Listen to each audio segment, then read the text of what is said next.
We're back! Season 3 is here, y'all.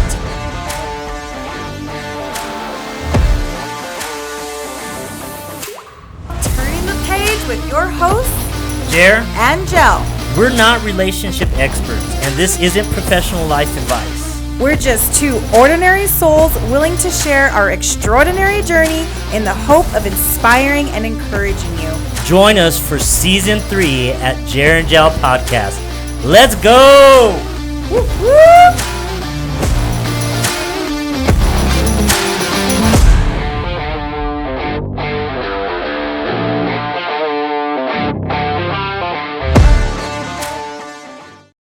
Well, welcome back, everybody. It's the Jer and Gel, turning the page, putting it... No. That's too much. You just did too much. All right. Welcome back to Turning the Page with Yes. your hosts, Jer. and Gel. We are in Season 3, and this is our second episode of the Season 3 month period. Episode 26. That wasn't the right horn. Yeah, I don't have it on here right now. It's burr, burr, burr. It gotta go higher. Anyways, Okay. episode 26, which is second episode of season 3. I just said that. I know, but I said it better. Well, welcome back, everybody. We got a new podcast for you guys today. Yes. Like, subscribe. Remember, if you help us do that, that's going to make things better for our podcast and get our podcast out there. We just want to remind you about that. And I don't know if you guys noticed anything new, but we got earmuffs today. What? Earmuffs? That's what I call them. They're not earmuffs. They are headphones. These are studio quality headphones. But they look like earmuffs. Wow. We are wearing earmuffs in summer. Oh. Anyways, yeah, we're trying something out, something new. Yeah, last week, if you listen to the first 3 of our episodes ever starting, we had a lot of audio issues. Oh, yeah. We came back for Season 3, and I did not take the time to listen to our audio. Usually I do a short test. I'll record something. I tell my wife, hey, say something. She says something, and I listen to it, and as long as it sounds completely clear and clean, then we're good to go. Well, I did not do that this time, and we had some horrible audio. There's like this high-pitched... No, it's not high-pitched. It's low. It's like a hum. I think it's high-pitched. It's like... Sounds like a furnace running in the background. It's not a furnace. So Today we have a little AC running. I hope that doesn't show up too much, but we're trying to not melt in front of you on camera. I'm already glistening. Yeah. But this is going to ensure our better. audio is good. Yeah. Yeah. So far as I hear through my... I forgot. They're earmuffs. Headphones. So far, so good. Do you like my head muffs? There's some head muffs, yeah? Okay. So anyways, today's episode, we are titling it, Moving Forward Together, Navigating Marriage After Losing a Spouse. We have come to you in Season 3 with some pretty depressing stuff so far. So we've been told by some friends that we just hit the ground running with some depressing topics. But you know what? It's just part of life, and it's not trying to be depressive in any way, shape, or form. No, it's reality. It's reality. It's just basically us sharing our life with you in hopes of you maybe gaining some new knowledge, perspective, or understanding. Yeah, you know, there's a lot of things that we have to navigate through in life. Yes. Whether it is a failed relationship, whether it's family, sometimes family just falls apart. Relationships fall apart. Life is unpredictable. Unpredictably, we lose people at times, and those are difficult things to go through. And there are so many of you that are out there right now that are experiencing something in your life. There's always something that we have going in our life.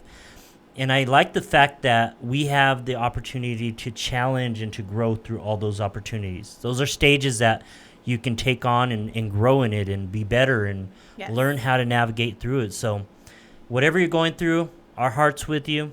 Yes. And hopefully this will help you in whatever you're struggling with. But this is going to be dealing with loss and how to navigate marriage Yes. after losing a spouse, because that's tough. And we understand this is a sensitive subject for a lot of people. And maybe you haven't lost a spouse, but you have lost someone really close to you. You know, we empathize with you, and our prayers go out to you, really, because Yeah, absolutely. grief is really a lifelong process. It doesn't just end one day. You go through it for the rest of your life. Yeah, So, true. So in our last episode, we did talk about, you know, a little bit about our personal stories with this and how I lost my late husband to COVID-19 in December of 2020. And I talked a little bit about how I handled my grief as far as seeking counseling and professional help on a weekly basis, you know, talking to friends, staying plugged in church. These are all things that I did that helped me and worked for me. Maybe reading a book on the topic of grief or widowhood or anything like that can help. Just really surrounding yourself with those who love and support you and who are there for you and they want to see you succeed. That's really all that I did. I did spend time also not doing the right things, like drinking too much, maybe some binge eating, or, you know, little things like that I probably shouldn't have done, but that I got through with the support of my friends and me staying plugged in at my home church and just really not wanting to live that life again, because in my past, that's kind of how I handled any trauma or emotional baggage I was going through was, oh, I'm going to eat, I'm going to drink, and I'm going to shop and spend money I don't have, or I'm going to have sex. Those are like my 4 vices back in my younger years, right? So I didn't want to fall back into old habits. So I quickly learned and quickly got myself back up and out of that within a few months, which is great. So I did talk a little bit about just that healing myself before Jeremy came along, and just staying plugged in. So I don't know, everybody's grief journey is different. So you can't compare your grief journey to somebody else's. Would be one of the biggest things that I learned. Not at all. No. A lot of times people try to, you know, give their 2 cents in how you should deal with something. And that's never a good solution, because every person deals with things differently. Just like you said, there's things that you would go to. There's certain vices that you would run to in order to either help numb the pain or just to, you know, avoid things for that time. And we all have that. In just, it doesn't have to be death that we experience to go through that. A lot of times it could be, you know, issues that we're dealing with at work, issues that we're dealing with in relationship. And we tend to run to those things. So that's huge. I think just sharing that alone is a big thing, because a lot of times people will not express what those vices are. Yeah, so, I agree. I don't want to get off topic. No, it's okay. But the process of grief is different. So just keep that in mind when you see someone going through grief and you're like, oh, but why are they acting like that? Or they really should just get over it already. Or, wow, they're still crying. Like, really? It's none of your business. And 2, let them go through it, because they need to. It is part of their grieving journey. And a lot of people will not understand that, and that's okay. You just keep on doing you and do what is best for you and what works for you. That's like my main advice, really. I like it. Yeah, so we talked a little bit about that, and then we have the whole communication and emotional support with your new spouse, because Jeremy and I started dating 8 months after my late husband passed, which I recently found out that the number 8 in biblical terms is actually, it means and stands for new beginnings. So, that's pretty amazing, don't you think? That is. I like that. Yeah, I know. It definitely was a new beginning. Yeah. When I heard that, I was like, oh, that's kind of cool. So that's what the number 8 symbolizes, is new beginnings. So I think that, you know, highlighting the importance of being open and having this honest communication with your new partner about your grief, about what you're feeling or anything that you're going through is very important. And he allows me to do that, right? Jeremy is open to the fact of me wanting to celebrate Chris's birthday every year, remembering the day that he passed, you know, just these little things, or maybe me cooking a meal that I learned from Chris. Like, he gives me space to do that. Putting pepper on your ketchup. Oh, yeah, I do that all the time. Just something I picked up. You know, Chris always had pepper in his ketchup, and it's so good. If you haven't had ketchup mixed in with pepper, so a lot of pepper, not just a little, a lot. It's so good with your fries. But yeah, having that communication, I think, is very important to your next relationship. It is. We've met people and we've heard stories of others that have lost a spouse, and there's a sense of jealousy in that relationship because of the fact that the husband doesn't want the wife to do anything honoring or bringing up that other person or the person that was lost. And you know, I don't think that's fair in any sense or any way. And if that is something that a person deals with, then that's something that you have to look at internally. That's something that you have to deal with, of why you can't handle something like that. Because the fact that she lost her husband, Chris, that's not something she chose. That's not something he chose. It wasn't like, oh, I'm done with this relationship and I'm leaving. Or it wasn't something that they did or that caused that. When you lose someone like that, that love is never... the way I see it, and I can't say, I'm just talking out of experience on my part, but based on what I see, is there's never a sense of closure in that type of loss. When you go through a breakup or you go through something, you go through anger, you go through all these stages, and then you like separate and you completely, I'm done with that person, you decide to do that. When you lose someone like you did with Chris, there's not that cutoff, there's not that break. Now, there's certain things that I'm sure you'd have to do internally, spiritually, and mentally for yourself, but I would never expect her to push him out of her life. I believe for the rest of our lives, he will always be part of our lives. There's always going to be experiences that we experience and things that we do to celebrate. I was fortunate to be a friend of his, so I got to experience his life as well, and he was an impact to me. But it should never be to a point where you put pressure on someone or make you feel like you can't ever bring him up and love him, and because that is something that I know she will always have, is love for him. Right. And it's not like we got divorced and I'm like, no. Ugh. And you can love more than one person at the same time. Yeah. Right? I used to date like 3 people at once. Okay, that's not really what I meant. I mean, I'm joking. I know you are. TMI. Our hearts are open to love. Like, I love my kids. I love my parents. Oh, okay. I love my husband. I love my... Love is infinite. There's enough love to go around. So I can still love my late husband and my now husband. Yeah. And there's nothing wrong with that. It's definitely 2 different kind of loves, for sure. Because one is here and one is not. Yeah. I think it's just, we make things difficult as people. We try to make things difficult on each other. We try to make difficult things for others. It shouldn't be like that, if someone is...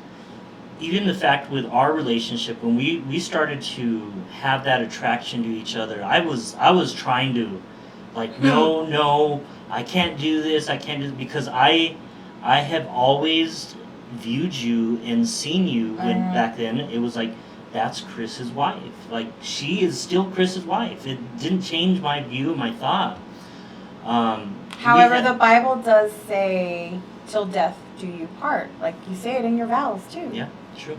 You know? But there's people that we have that were around us that had a hard time accepting that, you know, you and I were together and that we were moving forward and that this is something that we found love.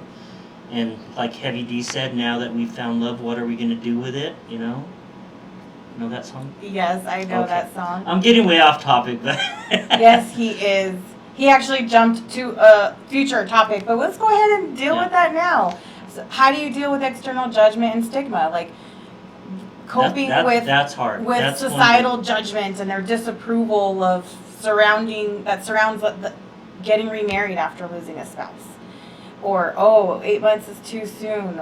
Oh my gosh, did you see she got married after 2 months? Or actually, that we got married after a year of dating. But just speaking for others, like I know people who lost a spouse and got married 2 months later to someone new.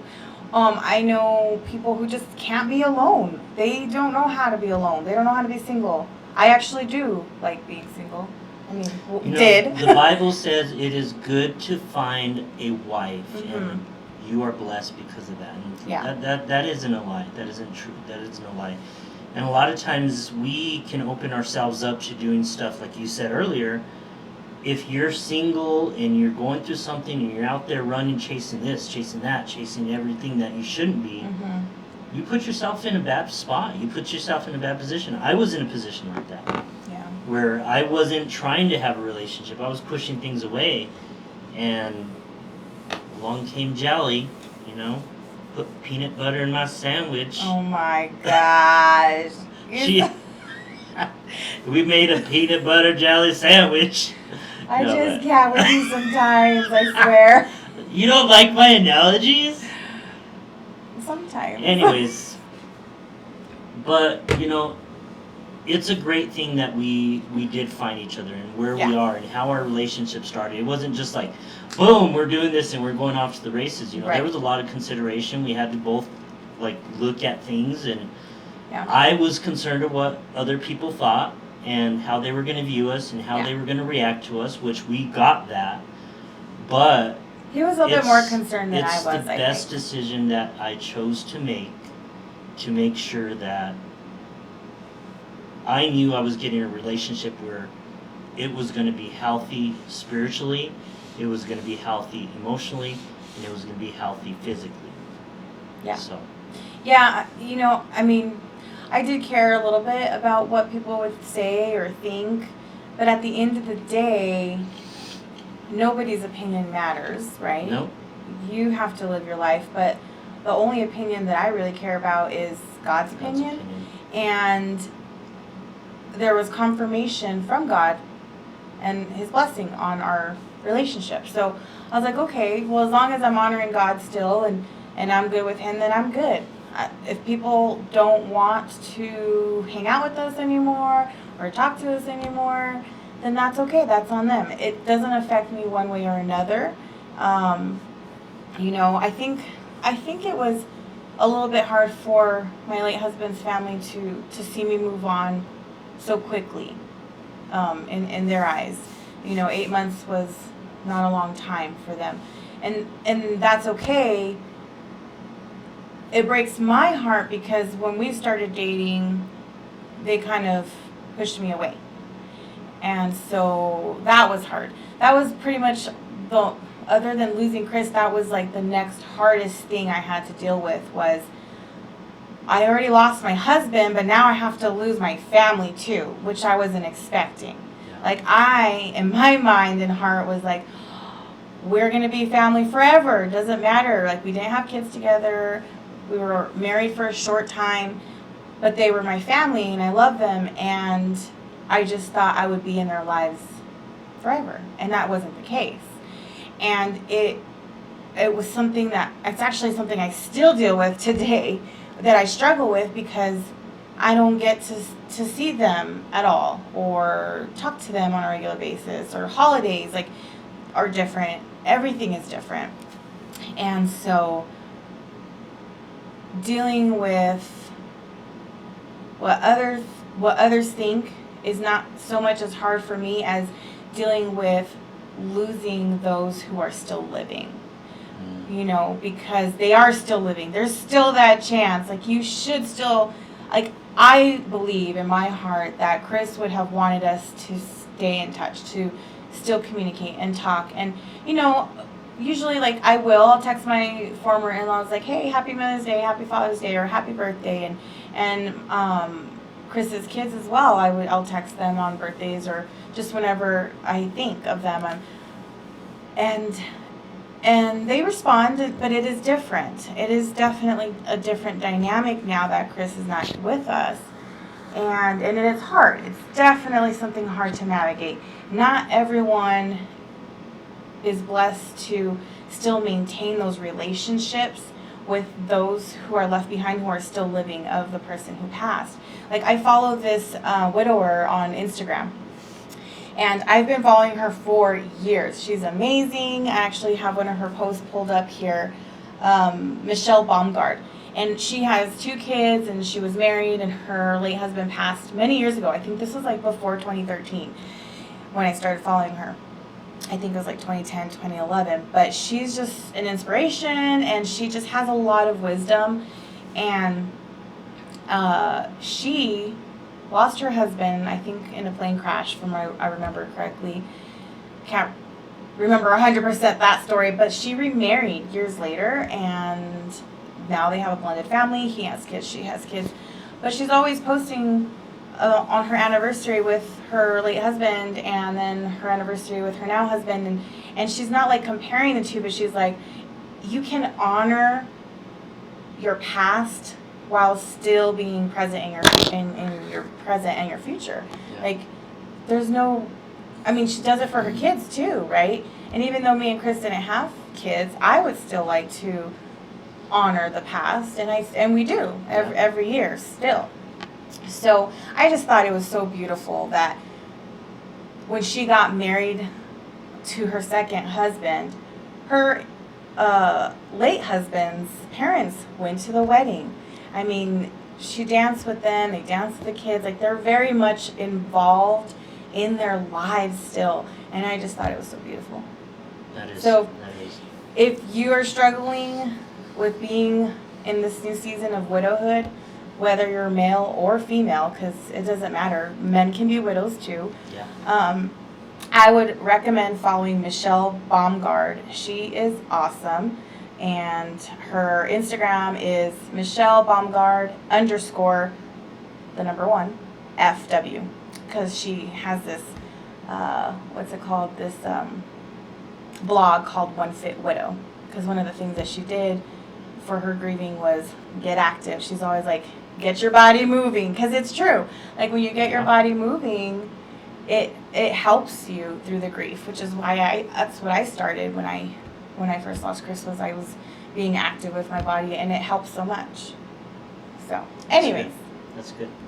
And just so you all know, this is not a plug to promote her at all. We don't get paid for any of that. I just love her so much. That's good.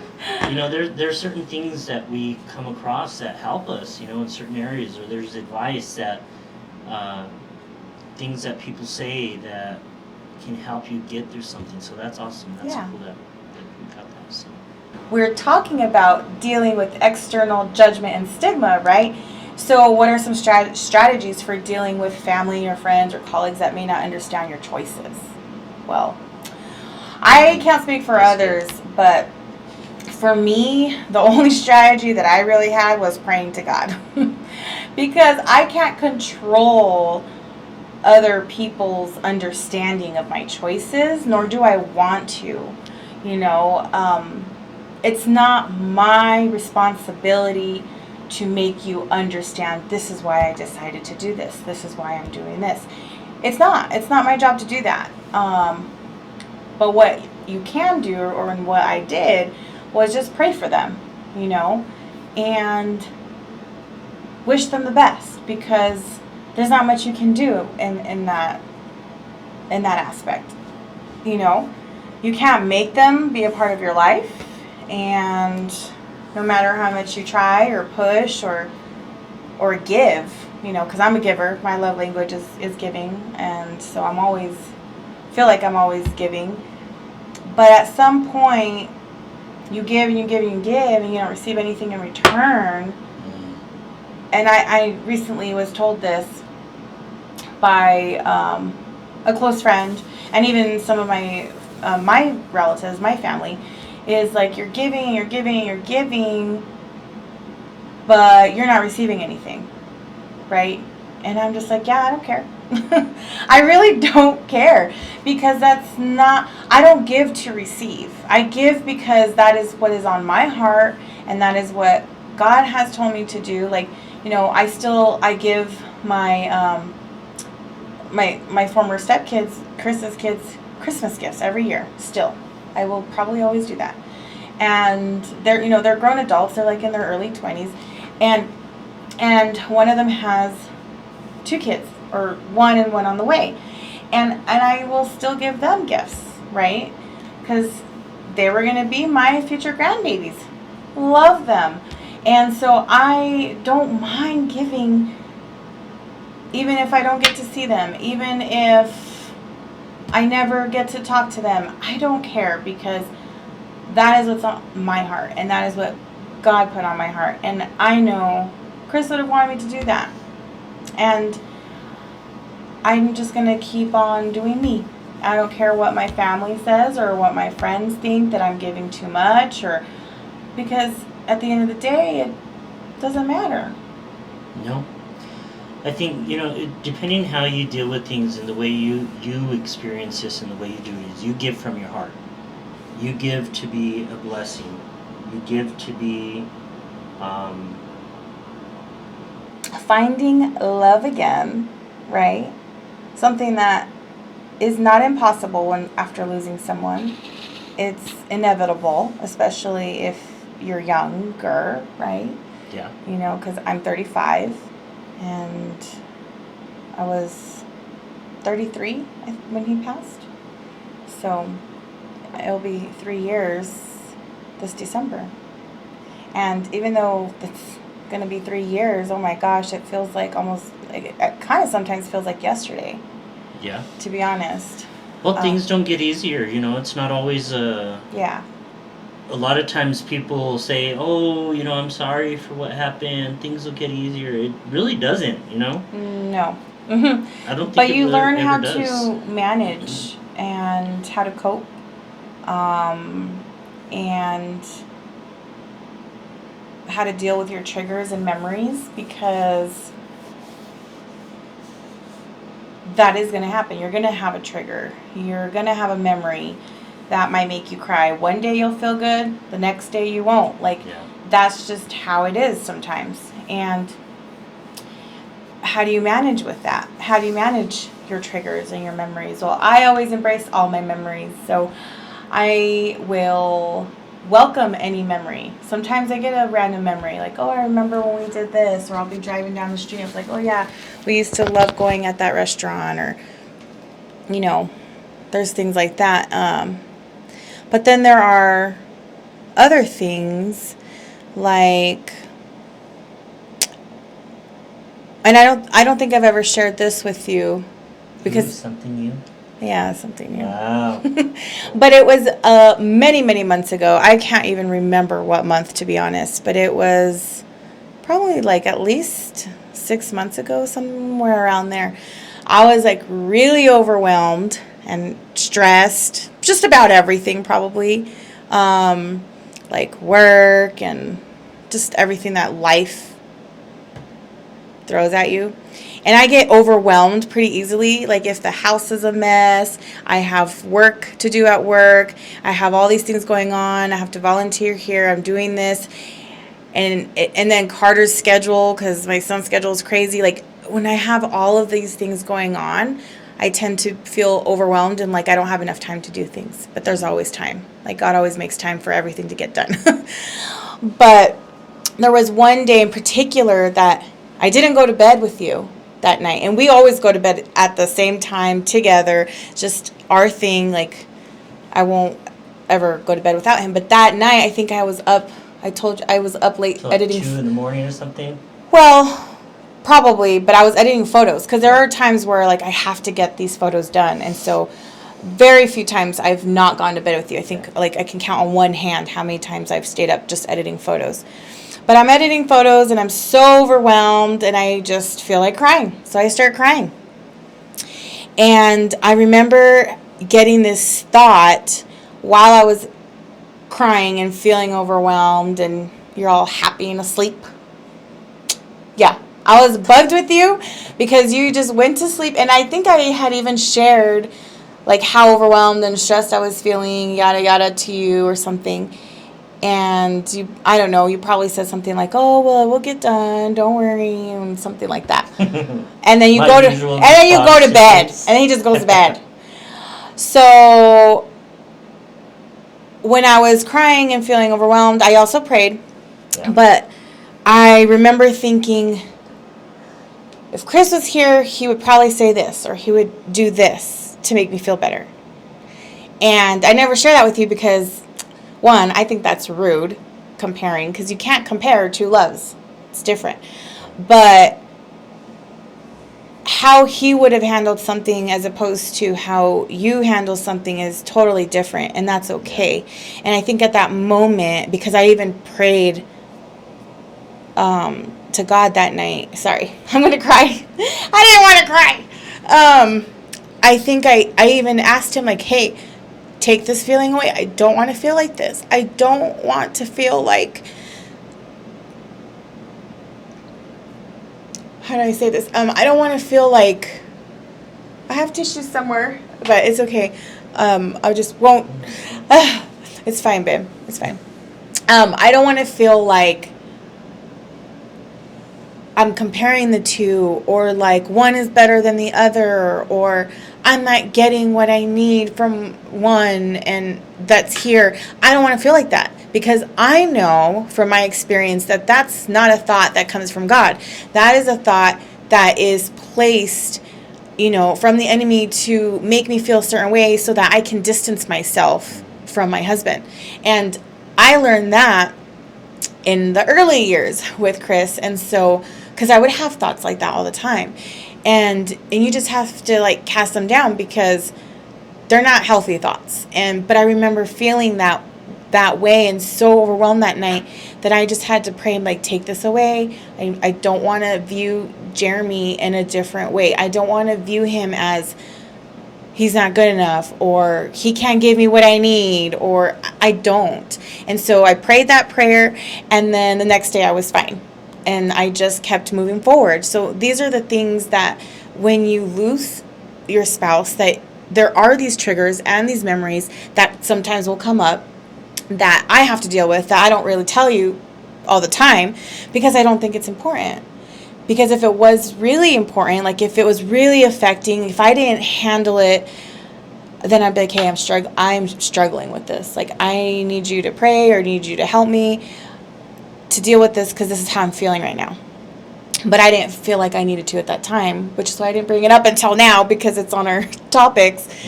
But that is something that you, as a widower, will have to deal with. And it's okay. These are normal things that you go through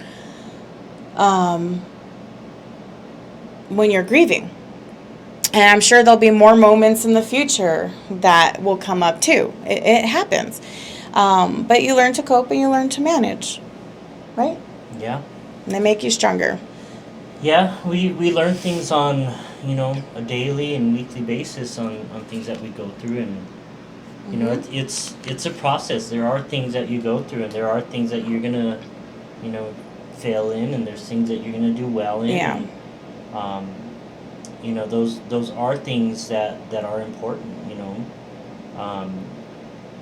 As a husband, I know, we always want to ensure that our wives are feeling loved, appreciated, secure, and, when we fail in those areas, or if that comes to the point where we fail in that area, it's something that we really have to look at and see, am I doing what I'm supposed to be doing? Am I being supportive? Am I being a listener? And am I really, digging in on this stuff? So. And I will say, yes, you're very supportive and you do listen.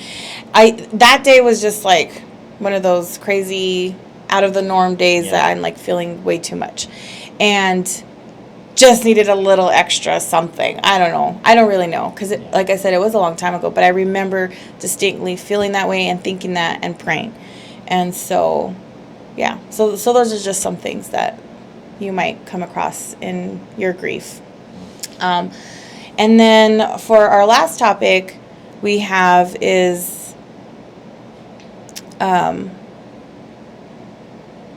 managing expectations and fears. You know, because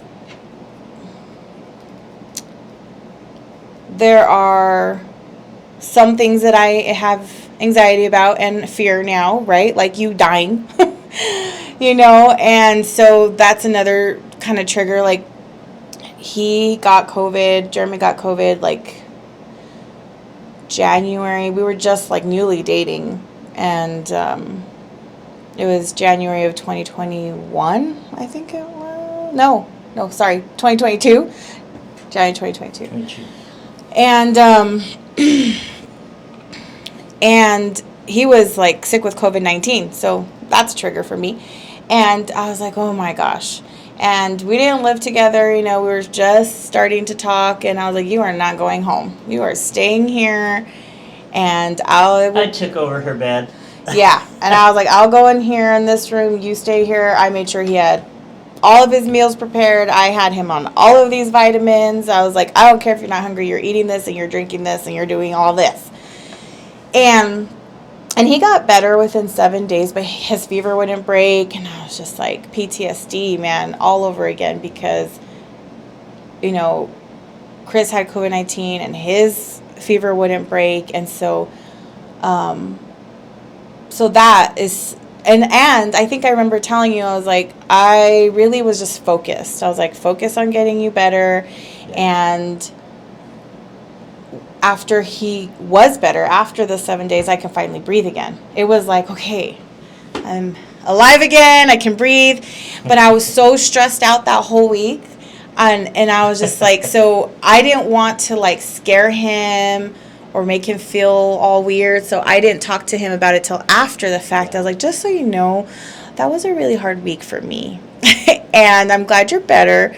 And, you know, I really didn't feel like I had any breathing time until after I knew he was good.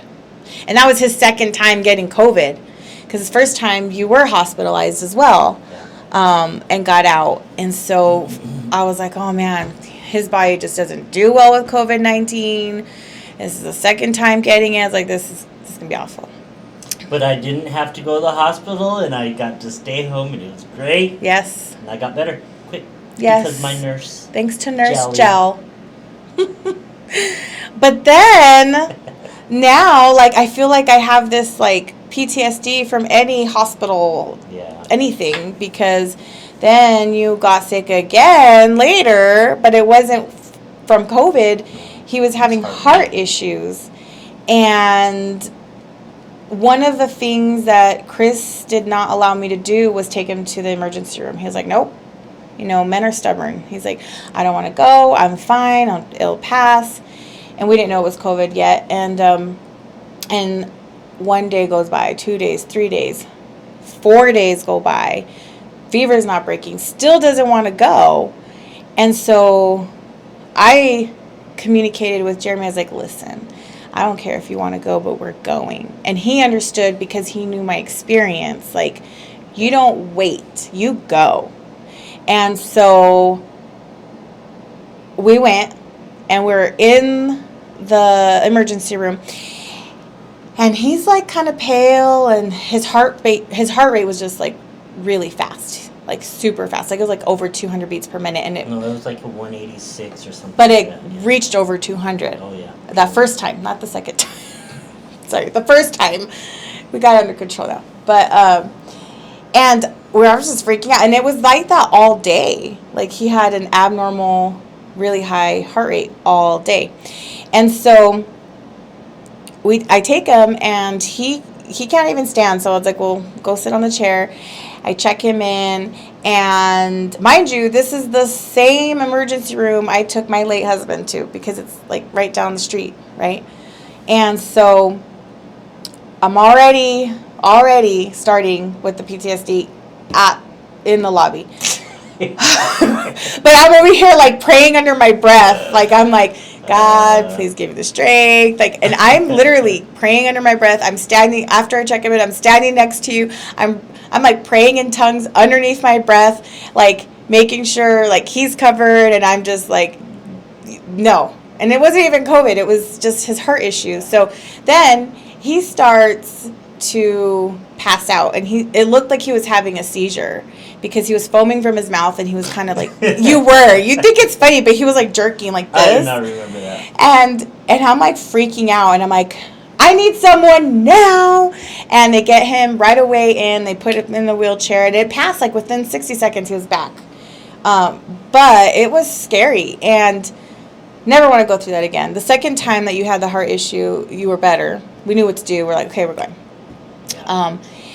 I woke her up in the middle of the night. I was like, and he knows the signs to look for now, and yeah. So I'm just like, oh my gosh. Like after that first time though, I was like, I can't.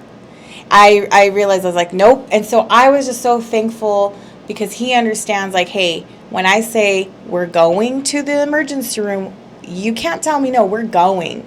And he is receptive to that because he's so loving and supportive and understanding and understands my history. And I don't even have to explain anything. He just knows. And so having that communication with your partner about your triggers, your fears, your anxieties is important. Yeah. Right? Because you can relieve a lot of stress. You can, it's not just for you, but it's for him too. And I think it will make your relationship a lot stronger and a lot better. Well, and there's times when we're going through those areas or those times we don't see things as she sees things. She sees me when I'm best and I'm healthy. Mm-hmm. When I'm not myself, she notices it quick. Yeah. So I gotta listen to her intuition and understand that she sees things I may not recognize, and and I'm still here because of her. So that's good. Yeah. And I just want to share, I'm going to go back to Michelle Baumgart's Instagram because I save a lot of her posts that resonate with me. And so this was one that she posted about her anniversary. And she says, 22 years ago today in Hawaii, I married Mitch. That's her first husband. He gave me so much love, experience, and life that I wouldn't trade for the world. He also gave me my Addie and my Matthew, her kids. It also led me to my present reality with Keith, her now husband. My family with Keith, I can't speak right now, with Keith, Haven, and Kane is my life today, and I'm so thankful for them all. Equally, I wouldn't trade them for the world. I cherish both men, both lives, both marriages. One doesn't minimize the other. If you don't understand that and can't wrap your head around it, consider yourself lucky or maybe just less experienced. Happy anniversary, Mitchell. No matter where you are, I'm pretty sure you are the life of the party. Today will be the last day I get to sit with your mom as she transitions to the next part of her journey. It's not lost on me that it's the 24th of May. That wasn't planned. It's just the way it happened. Perhaps a sign that you are ready to welcome her home soon. At least that's the sign I'm choosing to see. Thank you for picking me. Thank you for sharing so much with me, especially Mom. And thank you for the pure acceptance of love after loss. Happy anniversary. So she recently lost her mother-in-law from her first husband. And yeah, so it was just beautiful. Like, these are the kind of posts that resonate with me that I'm like, man, that's so awesome and beautiful to see that there are actual people out there that love after loss, that don't just wallow their whole entire lives and like are sad and depressing their whole entire life. There are people that actually still want to live, and people who embrace their new purpose. So if you're listening, I just hope that this has brought some kind of inspiration or perspective, something new to look at if you have struggled with this, or if you know somebody, share this podcast with them, share this episode with them. We really appreciate you guys, and we welcome any feedback. So that's pretty much all we have for today. We just wanted to touch base on, grief and healing and managing your expectations and fears. We also talked about dealing with our triggers and memories, honoring the past while building the future, which is something that we love to do. Yes. Building. I love building with you. I do too. And always an experience. Always, especially with you. And dealing with external judgment and stigma, and then finding love again and moving forward together. And I appreciate you so much. I don't say it enough, because most of our relationship is goofing off and and laughing and saying crazy things. We don't really have serious moments. Not really. Like, it's rare. Like, when we do, it's great. But it's really rare that we're serious. So I just want to tell you. I can be serious. Like, not really. The only time you get serious is when I cry. Yeah. And I don't really cry that often anymore. So, but I want to say thank you. You're welcome. I love you. I love you. So thank you for joining us on Turning the Page with Jer and Gel. And we hope that this podcast has provided you with some good, valuable insights, comfort or inspiration. And, we know that life is crazy and it's hard to navigate all the complexities of life. So we just hope that, if you lost a spouse and you're learning to grieve and love again, that this was helpful. So please subscribe, and share. Yes, maybe it's just something that you're going through that's difficult, it could be something completely different. But, there are ways and steps to do this, and don't expect to take everyone's advice and how to do it, because it's different for everybody. So, you'll navigate, you'll find your way. Make sure it's in a healthy way. If you need assistance, reach out to people. Reach out to those that love you. Reach out to support groups that you have. Seek professional help. Yeah. Whatever helps you. There's a lot of opportunities out there. So you don't have to go through this alone, and you never should go through it alone. No. When you have someone next to you that's just able to even just to listen and understand, that makes things better. So. Yes. Yeah. Thank you for choosing me, baby. Thank you for choosing me. For your next chapter. I know. Awesome, Thank you guys. again. You guys have a great day, and we'll see you next week.